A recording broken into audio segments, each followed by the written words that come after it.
she was never harassed. In fact, if anybody were to harass her, she is the one that would have harassed men. Because by the time you win election to the Senate, you are almost a man.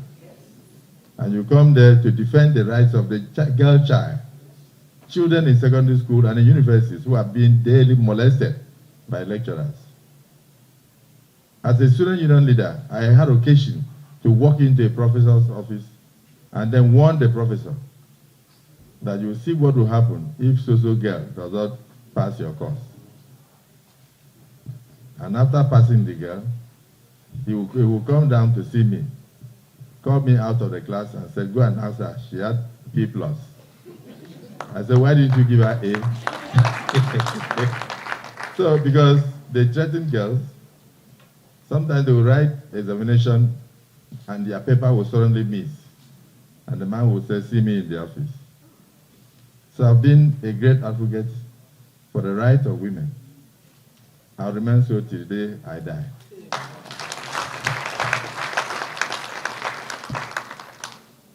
So,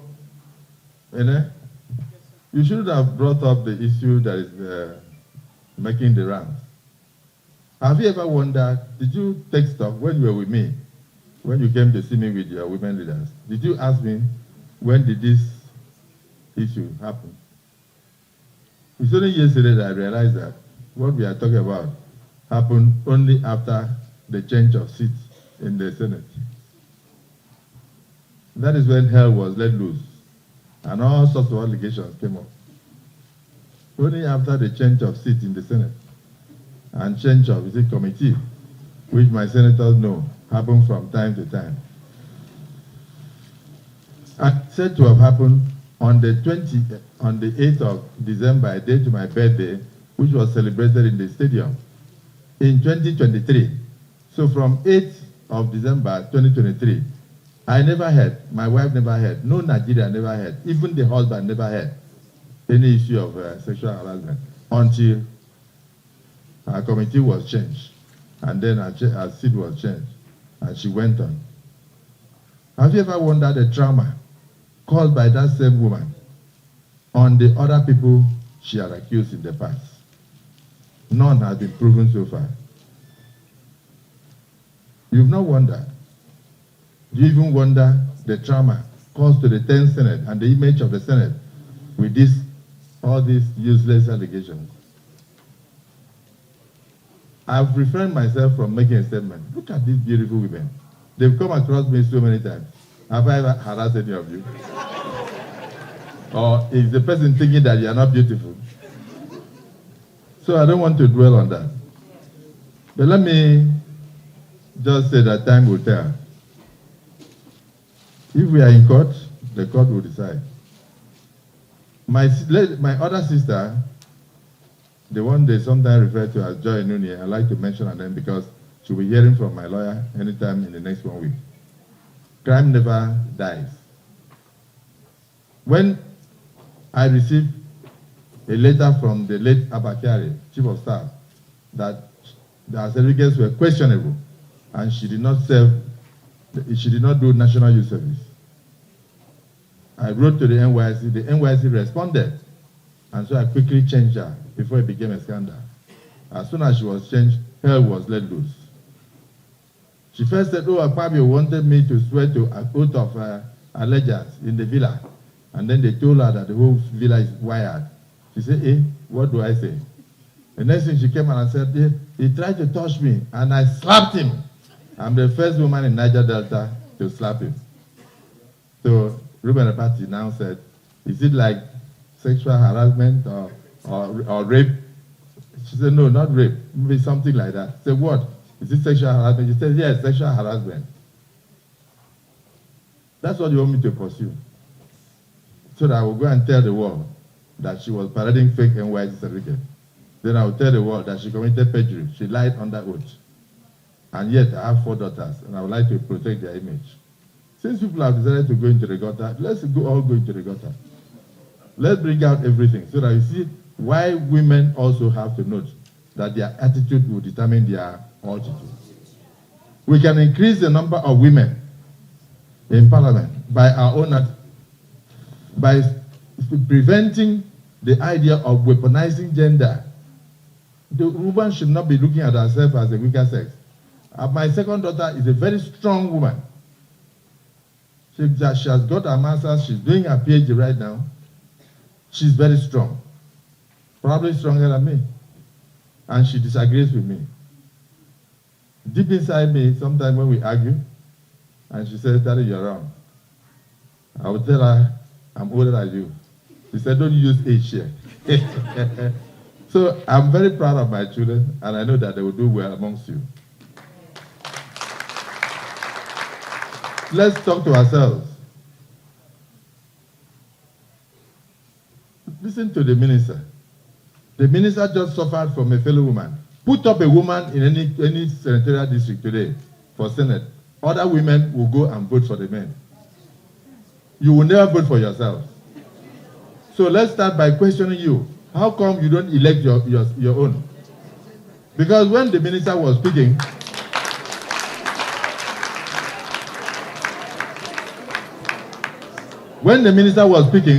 the minister said that women constitute 51% of the voting population in Nigeria. So why then are you taking the backstage in terms of political representation? Women will never vote for themselves. So ask me, if a woman does not want to vote for a woman, am I the one that will force the woman to go? But we have a solution. We have a solution.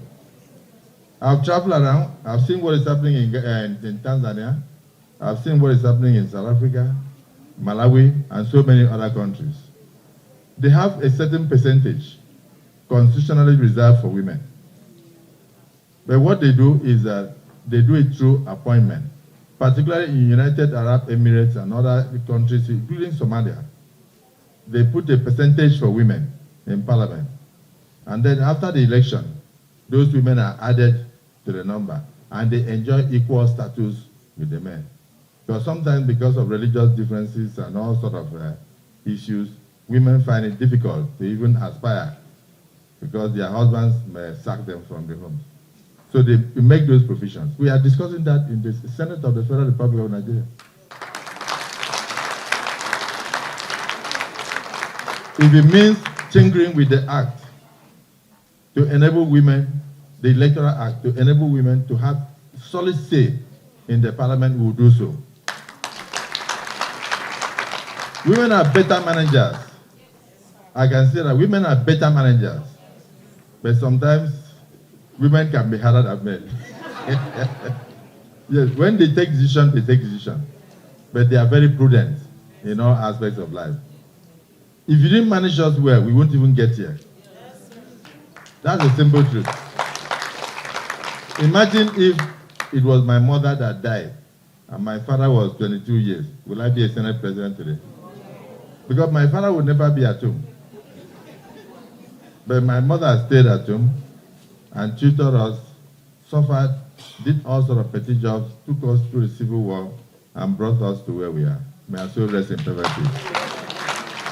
So mine is to assure you that on this Women's Day, I pledge before you that the National Assembly will work closely with all the women leaders.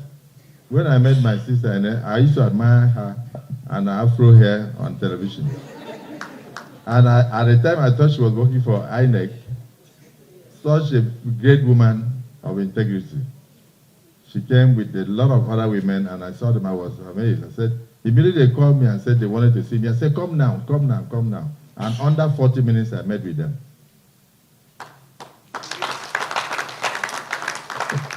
Because an innocent heart has no qualms and has nothing to fear. But so let me salute our daughters, salute my dear wife, Akpabio, and salute all the women. The battle is just beginning.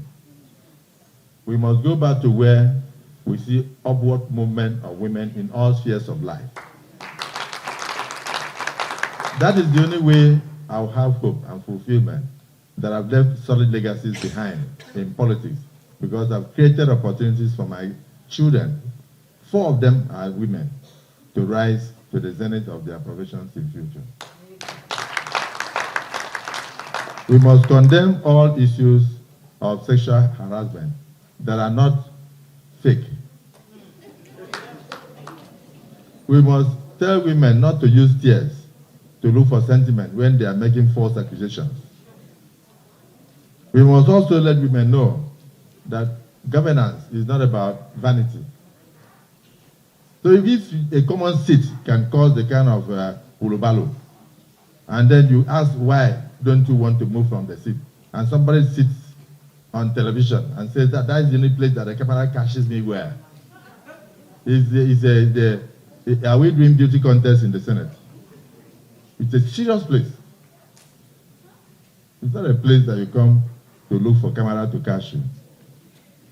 But we have left room for reconciliation. Thank you. Thank you.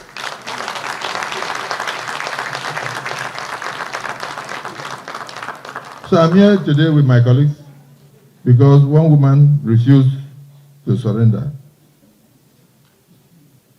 Even when my father succumbed to the pangs of death, she stood tall against the winds of misfortune.